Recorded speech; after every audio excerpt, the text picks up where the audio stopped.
Ganjar Pranowo belum menyerah untuk mencari keadilan. Ganjar dan PDIP akan tetap berupaya untuk membongkar kecurangan di pemilu 2024 yang menguntungkan paslon nomor urut 2, Prabowo Subianto dan Gibran Rakabuming Raka. Kini, hak angket DPR RI menjadi satu-satunya cara yang ditempuh untuk membongkar dugaan kecurangan pemilu 2024.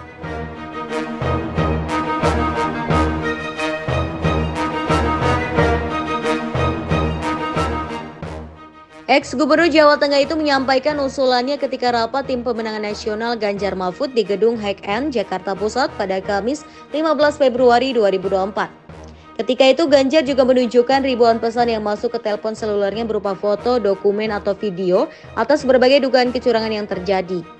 Dia menyebut tujuan hak angket hak anggota DPR untuk melakukan penyelidikan adalah mengungkap dugaan kecurangan pemilu yang melibatkan banyak lembaga negara. DPR dapat memanggil pejabat negara yang mengetahui praktek kecurangan tersebut. Menurut Ganjar, ketelanjangan dugaan kecurangan pada Pilpres 2024 tidak boleh dibiarkan oleh DPR. Dia mendorong para anggota dewan di parlemen untuk menggelar sidang atau memanggil para penyelenggara pemilu untuk diminta pertanggungjawaban.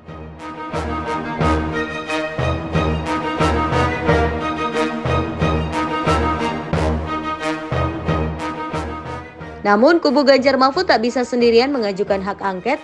Mereka membutuhkan dukungan partai pendukung pasangan nomor urut 1 Anies Baswedan dan Muhaimin Iskandar, yaitu Partai Nasdem, Partai Keadilan Sejahtera, dan Partai Kebangkitan Bangsa. Dengan begitu, hak angket bisa dilakukan oleh lebih dari 50% anggota dewan. Ganjar juga mengusulkan timnya membuka pintu komunikasi dengan partai pendukung Anies Muhaimin. Ketua TPN Ganjar Mahfud Arsyad Rashid mengatakan rencananya menempuh jalur sengketa pemilu di DPR akan dimatangkan di level partai politik. Sementara itu, Ganjar Pranowo meminta Komisi 2 DPR segera memanggil Komisi Pemilihan Umum atau KPU dan Badan Pengawas Pemilu atau Bawaslu soal adanya polemik dugaan kecurangan pemilihan umum atau pemilu dan aplikasi Sirekap. Ganjar menyebut para politikus di parlemen tidak boleh diam atas situasi seperti ini. Dalam polemik situs Sirekap yang dikelola KPU, Ganjar menyebut para komentator atas kisru ini justru orang di luar parlemen.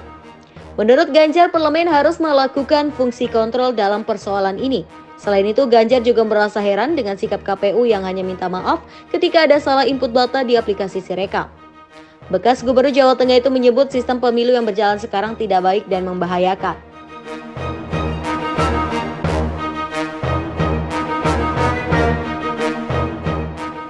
Ya, kalau saya sebenarnya simpel aja. Angket itu adalah cara terbaik ketika kemudian hari ini kondisi pemilunya seperti ini.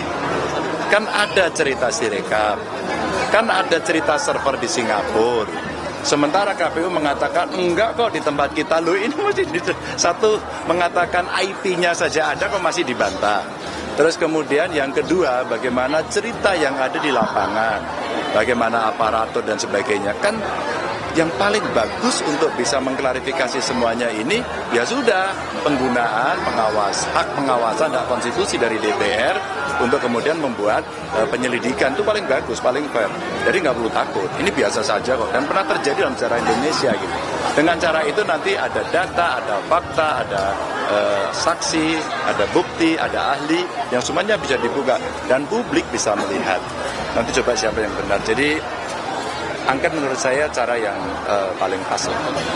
Oh ya, pasti dinamikanya akan berjalan terus-menerus. Maka kalau seperti Pak Mahfud juga bilang tadi, biarkan itu dinamika yang terjadi di parlemen. Kalau saya sama Pak Mahfud kan prinsipal, tidak boleh ikut-ikut di sana, kita bukan anggota parlemen. Cuman saya secara pribadi sebagai anggota partai ikut di dalamnya diskusikan soal-soal seperti ini. Kan saya pernah juga di tim angket waktu itu. Gitu aja sebenarnya. Tapi dinamikanya pasti akan seru lah begitu. Maka sekarang kita perlu komitmen kawan-kawan di parlemen untuk bisa menggolkan ini, dan yang tidak bersalah kan perlu takut. Agar demokrasi bisa kembali berjalan pada rel yang normal, yang salah akan dibukakan ceritanya, yang sudah baik akan coba kita laksanakan. Isunya ada gelontoran 10 miliar Pak per orang. juga nggak tahu dari mana itu. Kalau mundurnya rekapitulasi manual, Pak? Hah? Rekapitulasi manual KPU, Pak? Ya itu KPU yang mesti ditanyain gitu. Sesuaikan dengan jadwalnya, mesti ada yang kontrol. Maka harapan saya segera Komisi 2 mengundang rapat KPU agar kemudian bisa progresnya sesuai lagi. Ya. Itu dibicarakan, tetapi itu rapat partai pengusung. Sedangkan paslon ditugasi masalah hukum. Nah, dan saya sebagai paslon masalah hukum sudah nyerahkan ke sebuah tim